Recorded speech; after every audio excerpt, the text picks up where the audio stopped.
नमस्कार विद्यार्थी मित्रांनो, आपले मॅथ्स गुरु या संबंध चॅनलमध्ये स्वागत आहे. विद्यार्थी मित्रांनो, पवित्र पोर्टल शिक्षक भरती संदर्भात पहा, येथे एक शंका समाधान जी काही पात्रता आहे त्या संदर्भातले एक परिपत्रक जाहीर झाले आहे. पहा, दिनांक 11 फेब्रुवारी 2024 रोजी शंका समाधान पहा. इयत्ता 6वी ते 8वी व इयत्ता 9वी ते 10वी या गटातील केवळ BCom अर्हता धारण करणाऱ्या उमेदवारांना पदवी स्तरावर प्रचलित तरतुदीतील मुख्य विषय घेऊन उत्तीर्ण नसल्याने असे उमेदवार पात्र ठरत नाहीत. BComसह अन्य अर्हता धारण करीत असतील तर त्या अर्हतेनुसार पात्र प्राधान्यक्रम उपलब्ध होतील. उदाहरणार्थ, BCom अर्हतेनंतर MCom अर्हता धारण करीत असल्यास त्यांना पात्रतेनुसार 11वी ते 12वीचे प्राधान्यक्रम उपलब्ध होतील. असा उमेदवार BCom अर्हतेसह DED असेल व TET 1 किंवा CTET 1 असेल तर इयत्ता 1 ते 5वी प्राधान्यक्रम उपलब्ध होतील. हे लक्षात घ्या.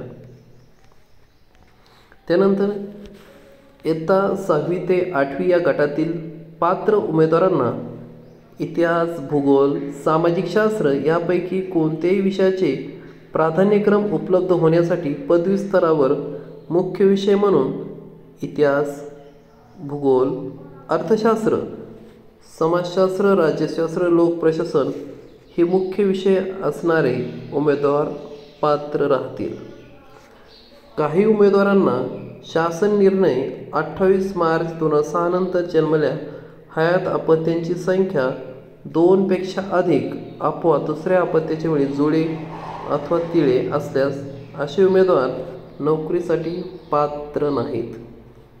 यास्तव या प्रकारच्या उमेदवारांचा प्राधान्यक्रम जनरेट होत नाही. स्थानिक स्वराज्य संस्था इयत्ता 1ली ते 12वी व खाजगी संस्थातील 1ली ते 8वी पदभरतीसाठी शासन निर्णय. ठीक आहे.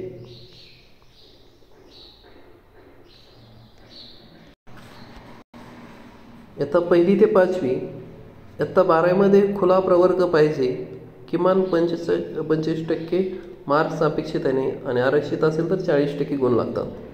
इयत्ता 6वी ते 8वी पदवीमध्ये खुला प्रवर्ग असेल, किमान 45% गुण, आरक्षित असेल तर 40%. 9वी 10वी पदवीमध्ये खुला आरक्षित प्रवर्ग असेल तर किमान 50. इयत्ता 11 12वी पदव्युत्तर पदवी खुला गट असेल आणि आरक्षित प्रवर्ग किमान 50% गुण. पहा, इथे तुम्हाला पात्रते दिले आहेत. इयत्ता 1ली ते 5वीला काय पात्रता आवश्यक आहे किंवा इयत्ता 6वी ते 8वीला या संदर्भात इथे पात्रता आहे. इथे वयोमर्यादा पहा. हे तुम्ही खाजगी संस्थातील रिक्त पदासाठी इयत्ता 9वी ते 10वीसाठी पदवी स्तरावर उत्तीर्ण श्रेणी व इयत्ता 11वी 12वीसाठी पदव्युत्तर पदवी स्तरावर किमान द्वितीय श्रेणी आवश्यक आहे. तसेच कमाल वयोमर्यादा लागू करण्यात आलेली नाही. उमेदवारास त्यांच्या स्वप्रमाणपत्रामध्ये नमूद केल्यानुसार मुलाखतीशिवाय व मुलाखतीसह या 2 प्रकारचे प्राधान्यक्रम जनरेट होत आहेत. म्हणजे with interview and without interview असे प्रेफरन्सेस जनरेट होतील.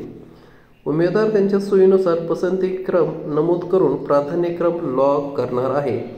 तथापि उमेदवारास बंधनकारक सर्व प्राधान्यक्रम लॉग करणे बंधनकारक नाही. तसेच उमेदवार त्यांच्या सोयीनुसार प्राधान्यक्रम लॉग करू शकतात. म्हणजे सर्व प्राधान्यक्रम लॉग करणे बंधनकारक नाही. तुमच्या सोयीनुसार तुम्ही इथे काय करतात, प्रेफरन्स देऊन लॉग करू शकतात.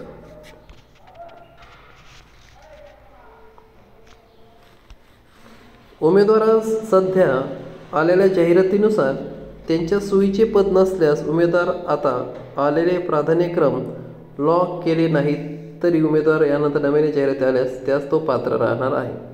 उमेदवारांनी ज्या क्रमाने प्राधान्यक्रम नोंद केले त्या क्रमाने गुणवत्तेनुसार शिफारस केली जाते. उमेदवाराची ज्या प्राधान्यक्रम शिफारस होईल त्यानंतरचे प्राधान्यक्रम विचारात घेतले जात नाही. तुम्ही ज्या प्रकारे प्राधान्यक्रम लॉग करताना वरपासून खाली त्याचप्रमाणे तुमची जर इथे मध्यंतरी कुठे निवड झाली तिथेच तुमची निवड होऊन खाली तुमचा विचार म्हणजे खाली प्राधान्यक्रमचे विचारात घेतले जात नाही. उमेदवाराची मुलाखतीशिवाय व या प्रकारातील ज्या गटात निवड झाली असेल तो गट वगळून त्यापेक्षा वरच्या गटासाठी खाजगी संस्थांना विचारात घेतले जाणार आहे. त्यामुळे उमेदवारांनी दोन्ही प्रकारातील प्राधान्यक्रम लॉक केल्यास ते उमेदवारांच्या सोयीचे होणार आहे. उमेदवारांना जनरेट झालेले प्राधान्यक्रम त्यांच्या प्रमाणपत्रात नोंद केलेल्या माहितीनुसार होत आहेत. यास्तव उमेदवारांना प्राधान्य जनरेट होत नसल्यास अथवा कमी होत असल्यास उमेदवारांनी सर्वप्रथम नोंद केलेली माहिती तपासावी. अशा प्रकारे इथं तुम्हाला पात्रतेचा संबंध काय हे नोटिफिकेशन होतोय. धन्यवाद. Thank you so much.